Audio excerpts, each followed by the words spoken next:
میری واجب الاحترام میرے بزرگوں، دوستوں اور بھائیوں، شعبان المعظم کا بابرکت مہینہ جاری و ساری ہے اور اس کی 15ویں کی رات یعنی نصف شعبان کی رات اس کو شب برات کہتے ہیں۔ یہ رات بڑی فضیلت کی حامل ہے اور صحابہ کرام رضوان اللہ تعالی علیہ اجمعین اور تابعین 27ویں رمضان کے بعد اس رات کو سب سے افضل رات سمجھتے ہیں۔ یہ راتیں کیا ہیں؟ یہ اللہ رب العزت کی طرف سے امت مصطفیٰ صلی اللہ علیہ وآلہ وسلم کے لیے ایک خصوصی رحمتوں کا پیکیج ہے۔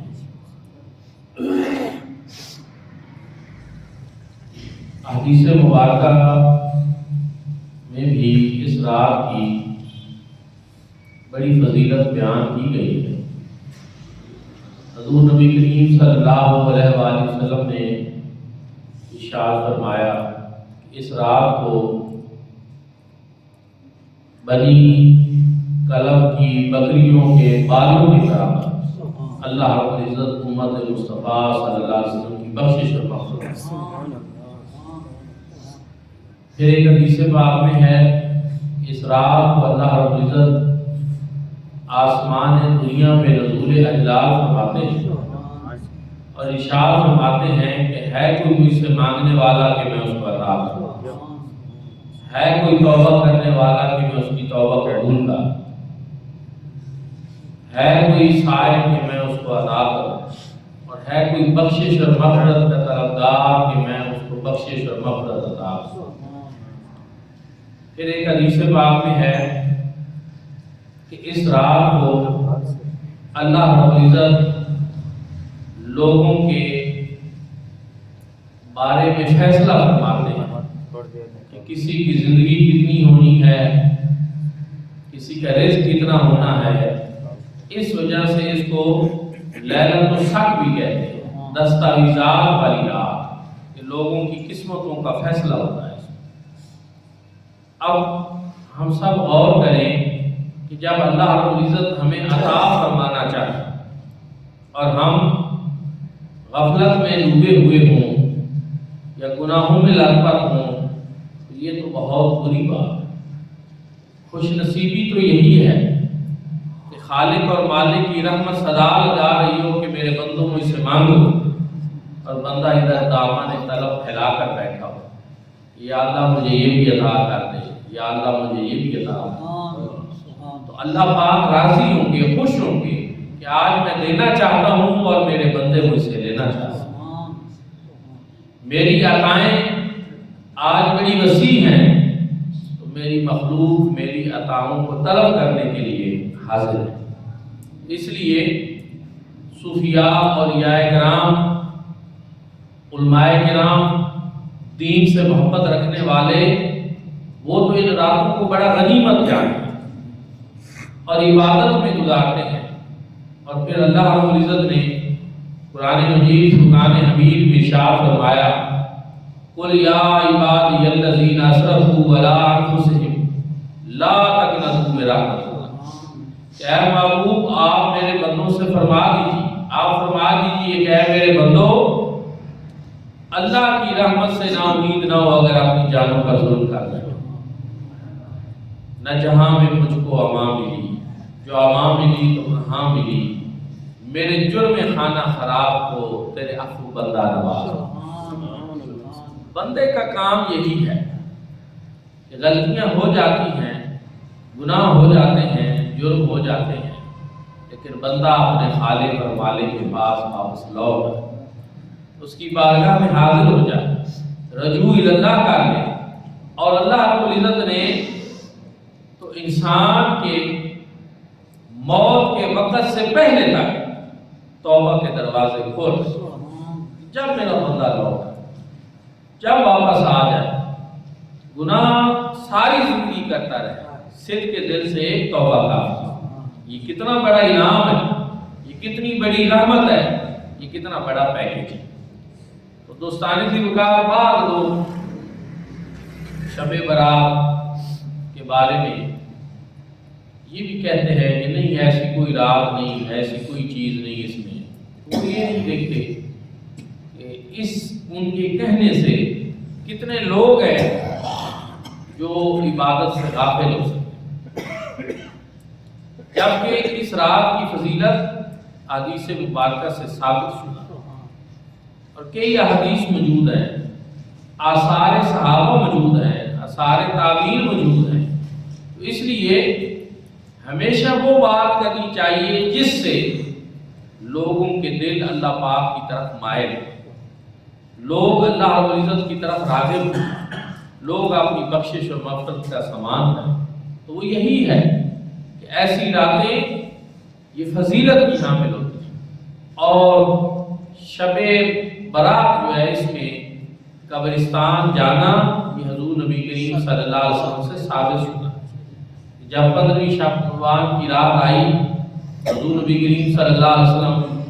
حضرت ام المومنین سیدہ عائشہ صدیقہ رضی اللہ تعالی عنہا کے پاس آپ کا اس رات قیام تھا، لیکن آپ جنت البقیع میں چلے گئے۔ تو پھر حضرت سیدہ عائشہ صدیقہ رضی اللہ تعالی عنہا بھی آپ کے پیچھے چلی گئی۔ حضور صلی اللہ علیہ وسلم نے جب ان کو دیکھا تو فرمایا کہ تمہارے دل میں شاید یہ بات تھی کہ میں آج کسی اور زوجہ محترمہ کے پاس جا رہا ہوں، ایسا نہیں ہے، آج شعبان کی 15ویں رات ہے اور میں جنت البقیع میں آیا۔ پھر رسول اللہ صلی اللہ علیہ وسلم نے ان کی بخشش اور مغفرت کی دعا کی۔ اس لیے اس رات کو قبرستان جانا، مومنین کے لیے دعائے بخشش اور مغفرت کرنا، یہ بھی حضور نبی کریم صلی اللہ علیہ وسلم کا مبارک ہے۔ تو فضیلت کے لیے بہت ساری چیزیں ثابت ہیں، نوافل پڑھیں، ذکر اذکار کریں اور شب زندہ دار بنیں۔ چاہیے تو یہ کہ رات کو جاگ کر شب بیداری کریں اور صبح کو روزہ بھی رکھیں۔ میں نے پہلے بتایا کہ شعبان کے روزوں کی بھی ایک فضیلت ہے۔ حضور نبی کریم صلی اللہ علیہ وسلم سب سے زیادہ شعبان المعظم میں رمضان کے علاوہ روزے رکھتے، اور پھر ایام بیت کے روزے جو ہیں کہ ہر مہینے میں 3 روزے رکھنا، یہ بھی حضور صلی اللہ علیہ وسلم نے پسند فرمایا۔ اور اگر اس طرح کرنا ہو تو پھر انسان 13ویں، 14ویں اور 15ویں کا روزہ رکھ لے، یا 14ویں، 15ویں، 16ویں کا روزہ رکھ لے، کوئی 3 دن بنا لے جس میں شب برات کا جو آنے والا آگے دن ہے وہ بھی اس میں شامل ہو، تو کتنی خوبصورت بات ہوگی، کتنا اچھا ہوگا کہ ایام بیت کے روزے جو کہے گئے وہ بھی انسان پسند کیے گئے وہ بھی رکھ لے، اور اس طرح رات عبادت میں گزر جائے اور دن انسان صائم النہار ہو، روزے دار ہو۔ تو یہ بڑی ایک اچھی ترکیب ہے، اللہ پاک توفیق دے تو انسان کو اس طرح کی کرنا چاہیے۔ دوستان ذکر، پھر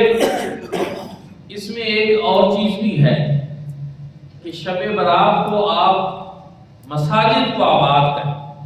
اللہ کے گھر میں آئیں، اور اگر ہو سکے تو صلاۃ التسبیح پڑھیں۔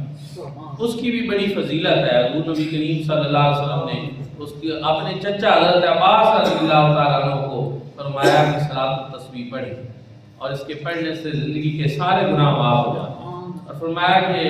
چاہو تو تم روزانہ پڑھو، چاہو تو ہفتے میں 1 بار پڑھو، چاہو تو سال میں 1 بار پڑھو، اور چاہو تو زندگی میں 1 بار پڑھو۔ اس لیے صلاۃ التسبیح کی بھی فضیلت ہے۔ پھر اس میں ایک اور چیز ہے کہ صلاۃ التسبیح اکیلے بھی پڑھ سکتے ہیں،